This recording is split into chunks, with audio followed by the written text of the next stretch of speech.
بسم اللہ الرحمن الرحیم۔ السلام علیکم محترم ناظرین۔ حضرت ابو بکر صدیق رضی اللہ تعالیٰ عنہ نے اپنی زندگی میں ہی عمر فاروق رضی اللہ تعالیٰ عنہ کو اپنا جانشین نامزد کیوں کیا، جبکہ حضرت علی رضی اللہ تعالیٰ عنہ بھی موجود تھے؟ اور جب عمر فاروق رضی اللہ تعالیٰ عنہ وفات پا گئے تو ان کی میت کو مخاطب کر کے حضرت علی رضی اللہ تعالیٰ عنہ نے کیا الفاظ ارشاد فرمائے؟ محترم دوستو، نبی کریم صلی اللہ علیہ وآلہ وسلم کی وفات کے بعد ابو بکر صدیق رضی اللہ تعالیٰ عنہ کو سقیفہ بنی سعدہ میں ہونے والی ایک مشاورت کے دوران خلیفہ چن لیا گیا تھا۔ یہاں پر ایک نقطہ قابل ذکر ہے کہ نبی کریم صلی اللہ علیہ وآلہ وسلم کی تجہیز و تکفین ابھی مکمل نہیں ہوئی کہ صحابہ کرام خلافت کی مشاورت کرنے لگے، اور سب سے بڑی بات یہ کہ اس مشاورت میں نبی کریم صلی اللہ علیہ وآلہ وسلم کے خاندان کے اہم رکن اور نبی صلی اللہ علیہ وآلہ وسلم کے داماد مولا کائنات حضرت علی رضی اللہ تعالیٰ عنہ کو شامل مشورہ نہ کیا گیا۔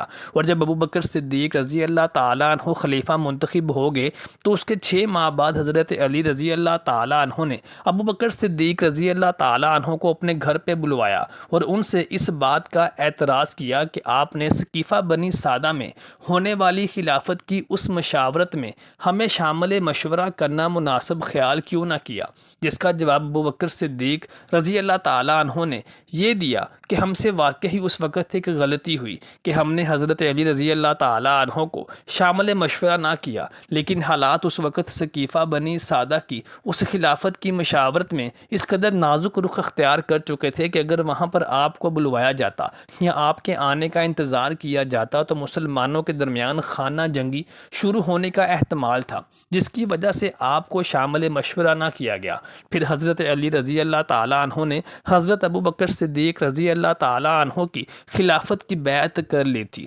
لیکن اس نقطے کو جواز بنا کر اہل تشیع ابو بکر صدیق رضی اللہ تعالیٰ عنہ کی ذات اقدس پر طعن و تشنیع کے نشتر برساتے ہیں۔ پھر جب ابو بکر صدیق رضی اللہ تعالیٰ عنہ وفات پانے لگے تو انہوں نے اس سے پہلے حضرت عمر فاروق رضی اللہ تعالیٰ عنہ کو اپنا جانشین نامزد فرما دیا۔ اس موقع پر بھی حضرت علی رضی اللہ تعالیٰ عنہ موجود تھے، ان کو خلیفہ کیوں نہ بنایا گیا؟ اور اس موقع کو بھی جواز بنا کر اہل تشیع کی جانب سے حضرت ابو بکر صدیق رضی اللہ تعالیٰ عنہ کی ذات پر آج تک طعن و تشنیع کے تیر برسائے جاتے رہتے ہیں۔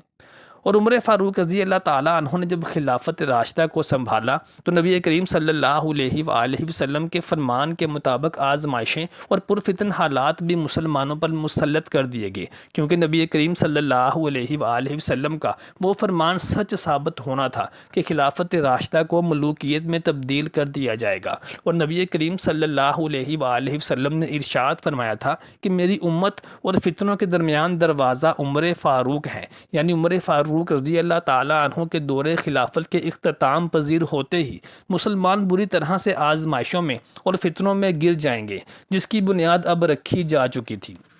حضرت عمر فاروق رضی اللہ تعالیٰ عنہ نے بطریق احسن خلافت کے انتظامات کو چلایا اور اسلامی سلطنت کی سرحدوں کو وسیع و عریض کیا، لیکن جب حضرت عمر فاروق رضی اللہ تعالیٰ عنہ کو بھی شہید کر دیا گیا تو اب خلیفہ کو چننے کا اختیار ایک مجلس شورا کے ہاتھ میں تھا، اور اس مجلس شورا کو عمر فاروق رضی اللہ تعالیٰ عنہ نے خود ترتیب دیا تھا، جس میں 6 صحابہ کرام شامل تھے، اور ان میں حضرت علی رضی اللہ تعالیٰ عنہ بھی موجود تھے۔ لیکن حضرت علی رضی اللہ تعالیٰ عنہ اور اس کے علاوہ باقی صحابہ کرام نے بھی عبد الرحمن بن عوف رضی اللہ تعالیٰ عنہ کو یہ اختیار دے دیا تھا کہ وہ ان میں سے کسی ایک شخص کو خلیفہ چن لے، تو عبد الرحمن بن عوف رضی اللہ تعالیٰ عنہ نے نہایت صلاح اور مشورہ کرنے کے بعد عثمان غنی رضی اللہ تعالیٰ عنہ کو خلیفہ چن لیا تھا، جن کے دور خلافت میں منافقین نے اپنی سازشیں مزید تیز کر دی تھیں اور مسلمانوں کو آپس میں لڑوانے میں خوب کردار ادا کر رہے تھے۔ کچھ اجتہادی خطائیں حضرت عثمان غنی رضی اللہ تعالیٰ عنہ سے بھی سرزد ہوئیں، جن میں سب سے بڑی غلطی یہ تھی کہ انہوں نے اقربا پروری کا مظاہرہ کیا اور اپنے رشتہ داروں کو حکومت میں کئی اہم ذمہ داریاں سونپنا شروع کر دی تھیں، جس کی ایک مثال مروان بن حکم جیسی متنازعہ شخصیت بھی تھی، جس کو عثمان غنی رضی اللہ تعالی عنہ نے نہ صرف اپنا داماد بنا لیا تھا بلکہ اپنی خلافت میں بھی کئی اہم ذمہ داریاں مروان بن حکم کو سونپ دی تھیں، اور اس کے بعد حکم بن عاص کو مدینہ منورہ واپس بلوا لیا تھا، جس کو نبی کریم صلی اللہ علیہ وآلہ وسلم نے خود مدینہ سے باہر نکالا تھا۔ منافقین نے یہ اچھا موقع جانا اور عثمان غنی رضی اللہ تعالی عنہ کے خلاف سازشیں مزید تیز کر دیں اور مسلمانوں کو ان کے خلاف کرنا شروع کر دیا کہ دیکھو، خلیفہ اسلام نبی صلی اللہ علیہ وآلہ وسلم کے فرمان کے خلاف